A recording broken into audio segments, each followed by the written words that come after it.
Good evening and welcome everyone to the GovHack Digital Conference talk this evening. My name is Jason Weigel. I am the operations lead for GovHack Australia, as well as one of the directors. I would like to acknowledge the traditional custodians of the land on which I am streaming this from. They're Yagara and Turrbal people. I acknowledge the elders past and present, and pay my respects to all, including the ones present in locations that you are viewing this from. This evening we have a talk from Heritage New South Wales titled Preserving and Connecting with Heritage. Heritage New South Wales faces multifaceted challenges ranging from climate change's impact on sacred Aboriginal sites to fostering community care for local heritage. Additionally, addressing the knowledge gap in the State Heritage Inventory database is crucial. Their mission is to preserve our cultural legacy and bridging the gap between our past and future. This evening, I am joined by Sam Kidman, the Executive Director of Heritage New South Wales, as well as Lana Zagura, the Manager of Incentives and Engagement, also from Heritage New South Wales. Welcome to both of you. Thank you. Thanks, Jason. Great to be here. So, Sam, can you run us through who Heritage New South Wales are and how we can look at the heritage data and how it is linking in with GovHack this year? Thanks, Jason. Yeah, look, it is great to be here, and I'd also like to acknowledge that I'm on Gadigal land in Sydney. I'd like to pay my respects to elders past and present, and for anybody who's joining this call from New South Wales or Australia, I'd just like to pay my respects to the elders on the lands on which you're coming to us from today. Look, thank you so much for your time, and thanks so much for your interest in heritage and its data. I thought I might just give a very quick overview of what we do and some of our key challenges. So to put a boring spin on it, we're a part of the Department of Planning and Environment. We report through to the Minister for Heritage. We have an independent Heritage Council that makes recommendations to the Minister on adding items of state heritage significance to what's called the State Heritage Register. And once those items are added to the register, there is a regulatory regime kicks in. And the purpose of that is to ensure that items that give a real sense of who we are, where we've come from, where we're going, items that really are emblematic of our history are conserved, preserved, and celebrated for the benefits of everyone in New South Wales. And a key part of that is making sure that those items are, any modifications or changes or adjustments to those items, such, whether it be a church or a woolshed or an Aboriginal cultural site, that any changes go through an approval process so that they're undertaken sensitively and appropriately and don't diminish those key heritage values that the government seeks to protect for future generations. So as Jason said in his introductory remarks, we have a few really significant challenges. The climate change impacts on state heritage items, in particular Aboriginal cultural heritage sites that are prone to erosion, flood damage, fire damage. We saw a few years ago there was an absolute, during the massive New South Wales fires in particular, there was massive damage to Aboriginal cultural heritage, and that heritage will not be retrieved. It's not really recoverable. And also, as Jason said, we've got some challenges in the regulatory space. We have around about 1,800 items on the State Heritage Register. We've got a pretty small team of people who kind of regulate those items. How do we make sure that items on the State Heritage Register are being managed, adapted, used in the most appropriate way. And again, as Jason very helpfully outlined at the beginning, we have a very significant number of items on the State Heritage Register for which we have very poor data quality. So they might be missing details that are as basic as name of the owners, the address of the item, key features of the item that, when the State Heritage Register and the inventory that's attached to it is absolutely crucial for us in being able to regulate appropriately and have knowledge about items that are on the State Heritage Register and that need to be conserved and preserved. So that's a real knowledge gap for us. It's a real problem, and there are a whole lot of reasons for that I won't go into, but it's a legacy issue that goes back about 24 years. So yeah, I mean, we have some other responsibilities as well. So what part of the objectives of the Act, the Heritage Act 1977, are to educate people about heritage, conserve our heritage and celebrate our heritage, whether that's at the community level or whether it's at that state heritage significance level. Yeah, they're kind of a broad range of responsibilities. I hope I haven't gone on too long, and I'm happy to take any questions. And Lana's also here to talk about the data sets that will be made available to you. But what we do is really, really important. And at the moment, our use of data to undertake those really important tasks is it's poor at best. Let me put it that way. I might just step in and just give an overview, just a snapshot of the amount of data that we have. So there's really three main repositories that we use here at Heritage New South Wales. The main one which we manage is the State Heritage Inventory, and it holds thousands and thousands of data sets that Sam had previously mentioned. So just to give you an idea, there's 40,000 or more than 40,000 locally listed items. Of those, there's 10,000 that are publicly owned. There's things like historic shipwrecks in there as well. There's about 1,800 of those. As Sam mentioned, there's about 1,800 state heritage registered items in there, and there's 140 odd Aboriginal places as well. And then we've got 16 World Heritage places and 28 National Heritage places. And then we've also got the Aboriginal Heritage Information Management System. Now, that's not really, a lot of that information in there is sensitive, so it's not open source data. However, there's more than 100,000 sites listed in that database alone. And then the third one is the Maritime Heritage Database that has about 2,800 shipwrecks and submerged aircraft and other sort of maritime underwater cultural and significant heritage sites.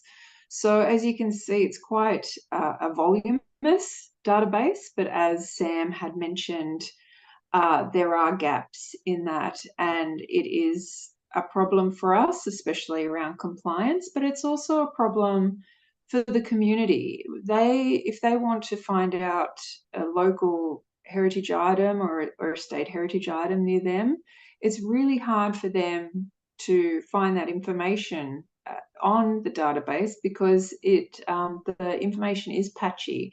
So we really want to foster a sense of importance for heritage within the local community. But how do we do that when the information isn't there or easily accessible to them? So we really need to try and bridge that gap between our databases and getting the community interested in that, and also helping us populate. So almost like a citizen science type thing, because people can enter information into our databases and upload things like photos and things like that. So yeah, so we're also missing a lot of photos and things like that. So it's all well and good to read about an item on a database, but it really would be lovely to be able to see a couple of photos of it as well. So there are quite a few challenges with that regard. And Jason had also mentioned climate change and the impacts of climate change have on our heritage items, especially around our coastal regions and our Aboriginal cultural heritage sites that are thousands and thousands of years old and totally 100% irreplaceable, and they are just being lost forever. So how do we protect those better? So that hopefully gives you a good snapshot of the type of data that we have and some of the challenges that we face here at Heritage New South Wales. That sounds really interesting. So you mentioned that there's photos of some of these in the material. Do you know what sort of percentage of imagery that you have compared to of just the text-based records? Yeah, I don't know off the top of my head, but I can absolutely find out that information and forward it to you after this. But it would be very, very low. You mentioned that around this citizen science. So what way can people get involved in that of Well, collecting imageries? yeah, so well, that's what we're hoping the GovHack community can help us with that problem. So we do have the functionality of it in our database. It's not that great, and it's not that easy to locate. You have to click through quite a few different layers to be able to find those photographs. So having them up front, because people are drawn to photographs more than they are to text, would be really great to help bridge that gap between community and our assets. Yeah, I mean, there's I suppose further to that, Jason. There's a great example at the Australian Museum where they have an online database that that anyone in the community can upload information to. It's not for the purpose of regulating those items, but the Australian Museum, I mean, the former head of the Australian Museum is the chair of the Heritage Council, and he was telling me that, you know, there is a wealth of information out there that is incredibly valuable that only some people will know, and it is just provides for just a it sort of had an almost instant impact on really filling out some really important details about some really precious items. And it cost the museum nothing, and it generated just a huge amount of citizen interest in what the museum was doing and what it held as an institution. Awesome.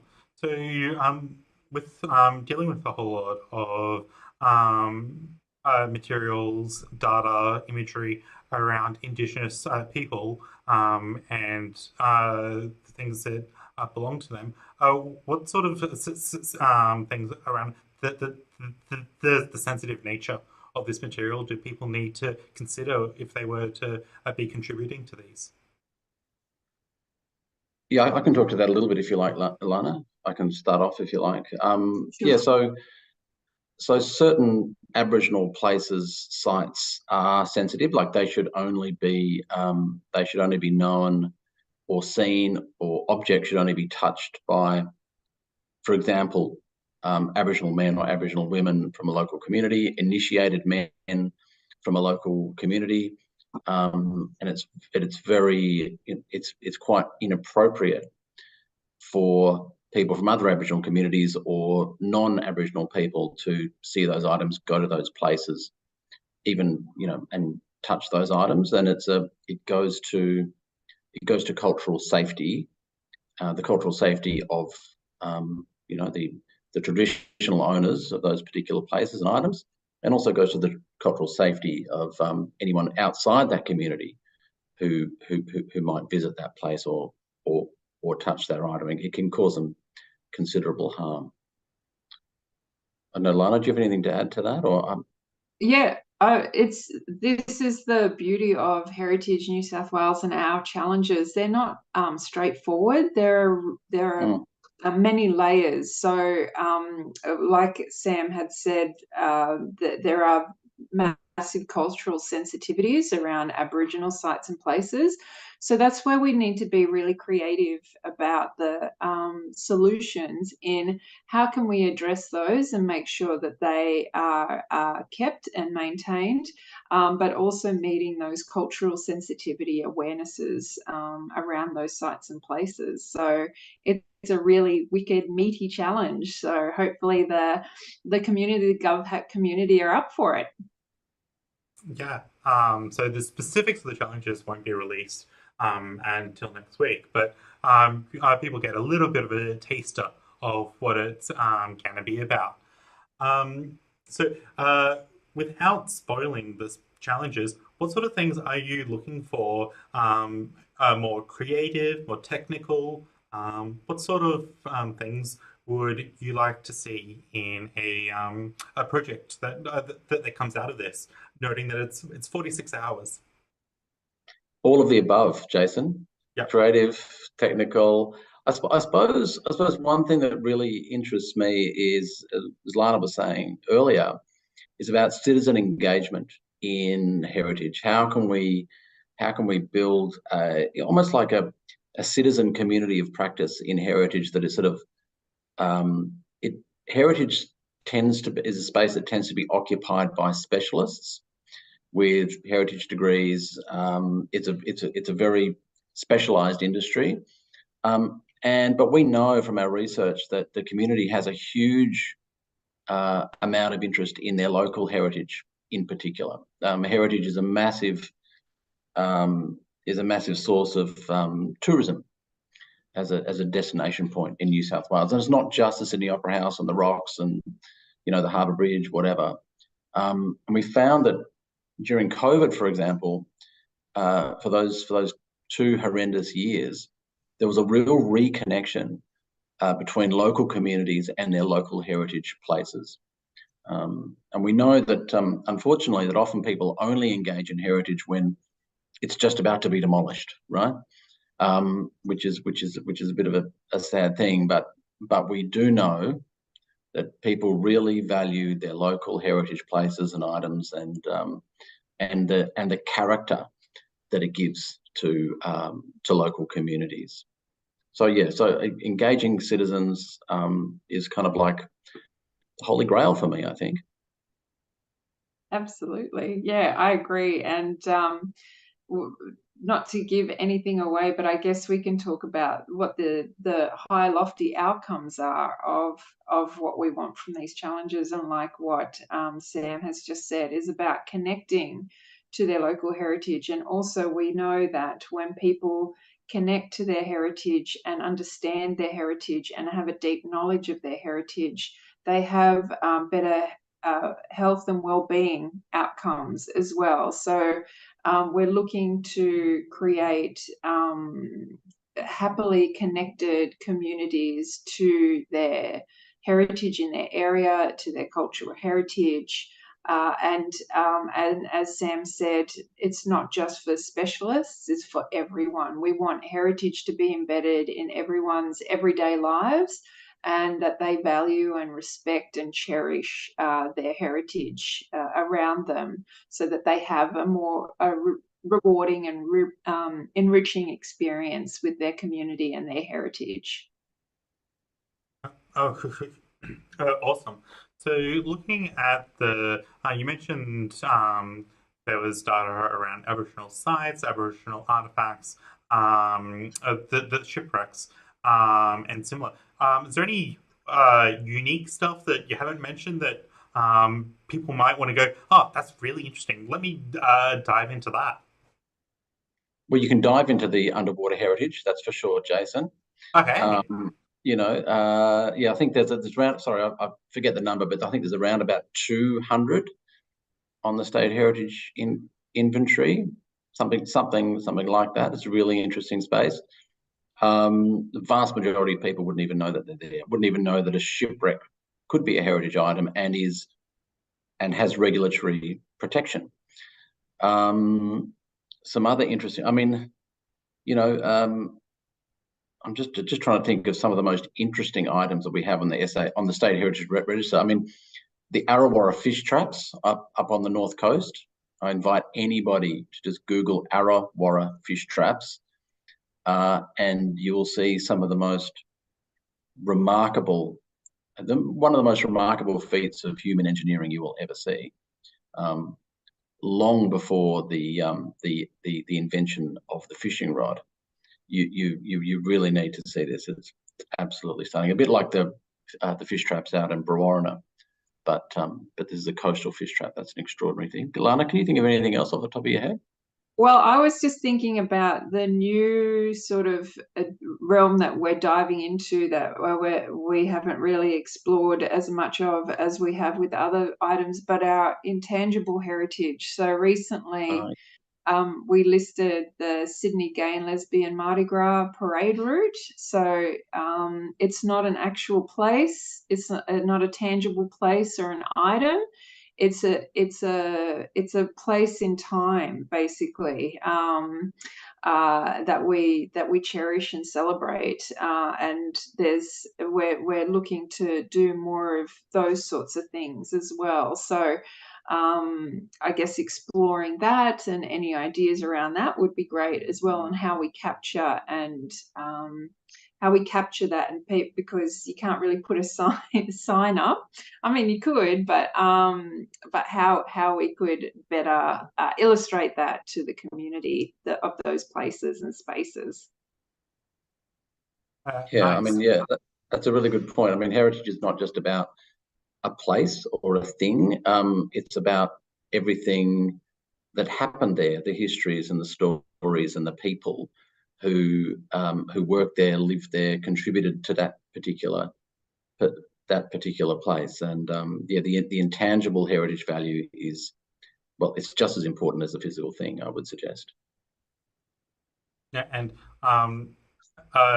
as time marches on, the things that we're doing now will become the heritage. So things that people produce as part of the competition this weekend could be used in many years to come as ways of capturing what's happening right now. Yeah, what is the heritage of the future? What is the history of the future? I mean, it's a great point to make. I mean, and there is what's a term?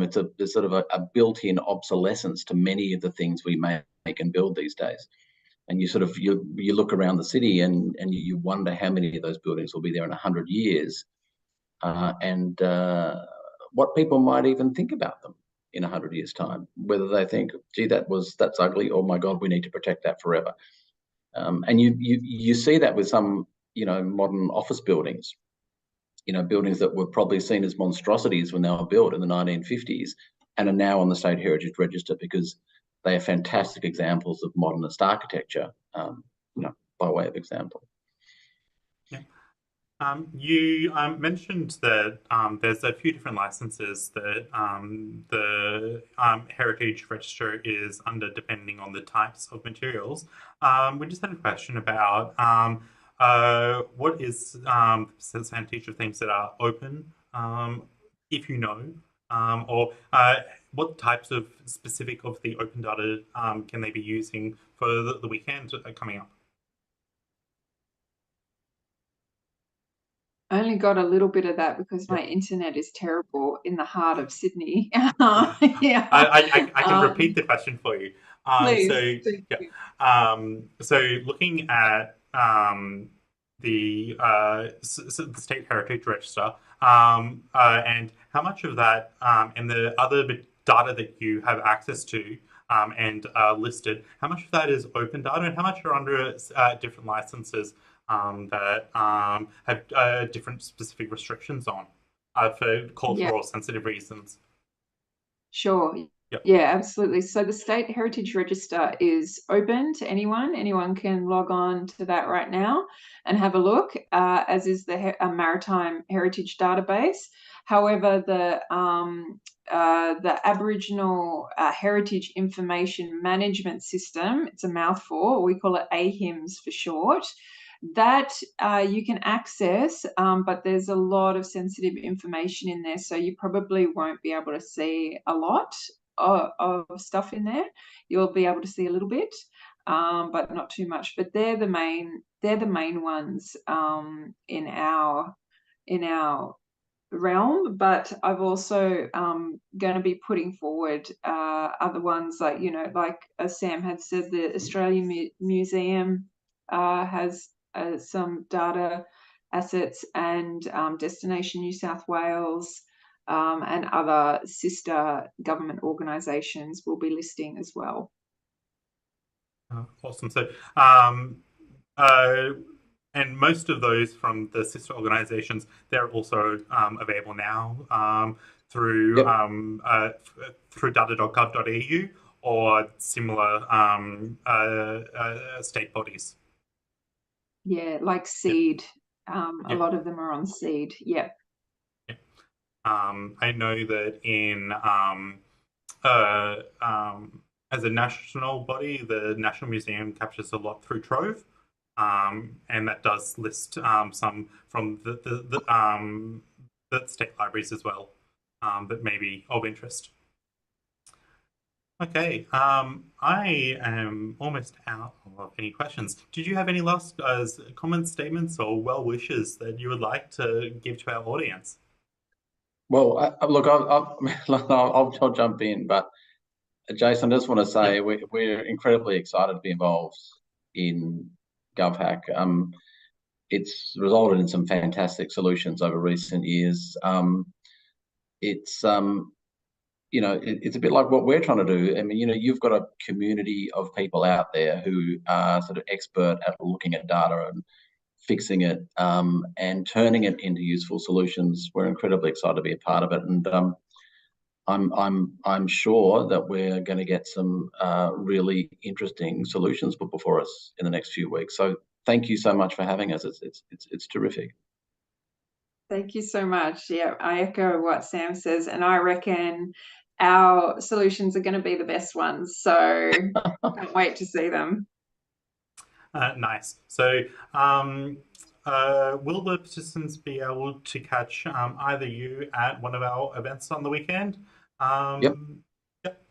So Yep. down. I'm going on Saturday morning, I think, at this I'll be stage. there. I'll be there the whole time. So, I believe you'll be in the Sydney venue. Yes, that's Yep. right. Fish burners, I think, in Ultimate. Yeah. Yep. Oh, PMO. Yep. Is it PMO or Ultimate? No, in Wynyard, above Wynyard Station, they've moved. Oh, it's moved. Okay. Yeah, cool. Okay. So for anyone that's not located in Sydney, you'll be able to use our online portal through Slack to communicate with our mentors, and if they aren't on there, we'll have our volunteers relaying messages around the place. So no matter where you're located, you'll be able to get help and assistance if you're interested in working on projects around the challenges from Heritage New South Wales. So thank you very much for joining us this evening, Sam and Lana. Absolute pleasure. No worries. Before you run away, I'm just going to tell the folks about what's happening for the rest of the week. So tomorrow night at 6:30 p.m. Australian Eastern Standard Time, we will be having the Digital International Connections event. So this is come along, join our live stream, so that if you weren't able to make it to one of our physical connections event, you can learn about what's happening next weekend, learn about all the tips and secrets, potentially reach out to some mentors, start forming groups, and find out what the hack is GovHack.